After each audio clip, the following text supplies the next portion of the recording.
il faut juste décrire cette image. Elle est exceptionnelle, cette image.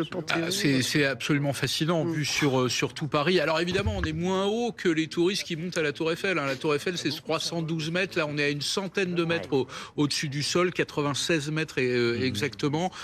C'est une image absolument unique, exceptionnelle, vue évidemment sur tout Paris. Les images, sans doute, un drone là qui tourne autour de cette flèche sont absolument incroyables. La scène en bas, on est évidemment... Eh ben, on l'écoute. Belle initiative que vous avez. Un changement. D'ici maintenant, on est tourné. Voilà, Oui. vers le relèvement de la cathédrale. Mais quelle aventure. Des instants peut-être, pour quelques plans. Oui, mais après, moi, je vais venir avec vous. On va où, là, après? On redescend et on va dans le cœur de la cathédrale, quelques instants. Et après, vous aurez le château dans la nef. Je peux voir le cœur, il paraît que c'est incroyable. Et le cœur est magnifique. Et l'autre groupe était allé où, là? Il est allé à de sculpture, nef et archéologie, et il nous retrouve dans le cœur. Et vous avez des inquiétudes particulières? On a un point d'attention fort, qui sont les installations techniques et électriques. C'est pour ça que vous allez rencontrer FH Énergie. Très bien. On a vu une première équipe là avec l'INRAP. Là. Voilà, d'accord. Bah, vous les avez déjà vus alors. Vous faites les fouilles. Oui, oui fouilles, 3 acteurs. C'est une chorégraphie impressionnante. Ah oui, oui.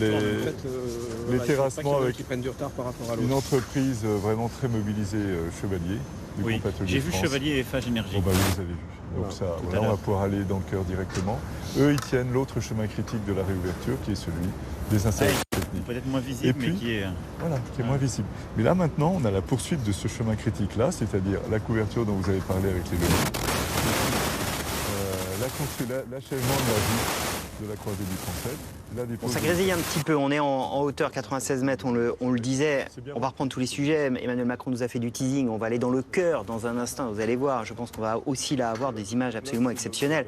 On commentait l'image qu'on a là, Laurent, je vous redonne la parole, parce que franchement, elles sont magnifiques ces images, et elles sont destinées, vous le disiez, aux Parisiens, aux Français, mais on peut imaginer au monde entier. Oui, alors très honnêtement, on n'est pas sur ces 25 mètres carrés de plateforme là, mais rien qu'en regardant, on a le vertige. Franchement, et voir le président de la République, Philippe Jost, et les architectes qui accompagnent le président de la République au bord de cette rambarde là, faut bien voir qu'il y a 100 mètres en dessous. Et en dessous, c'est la Seine, c'est effectivement l'ancien emplacement de l'Hôtel Dieu.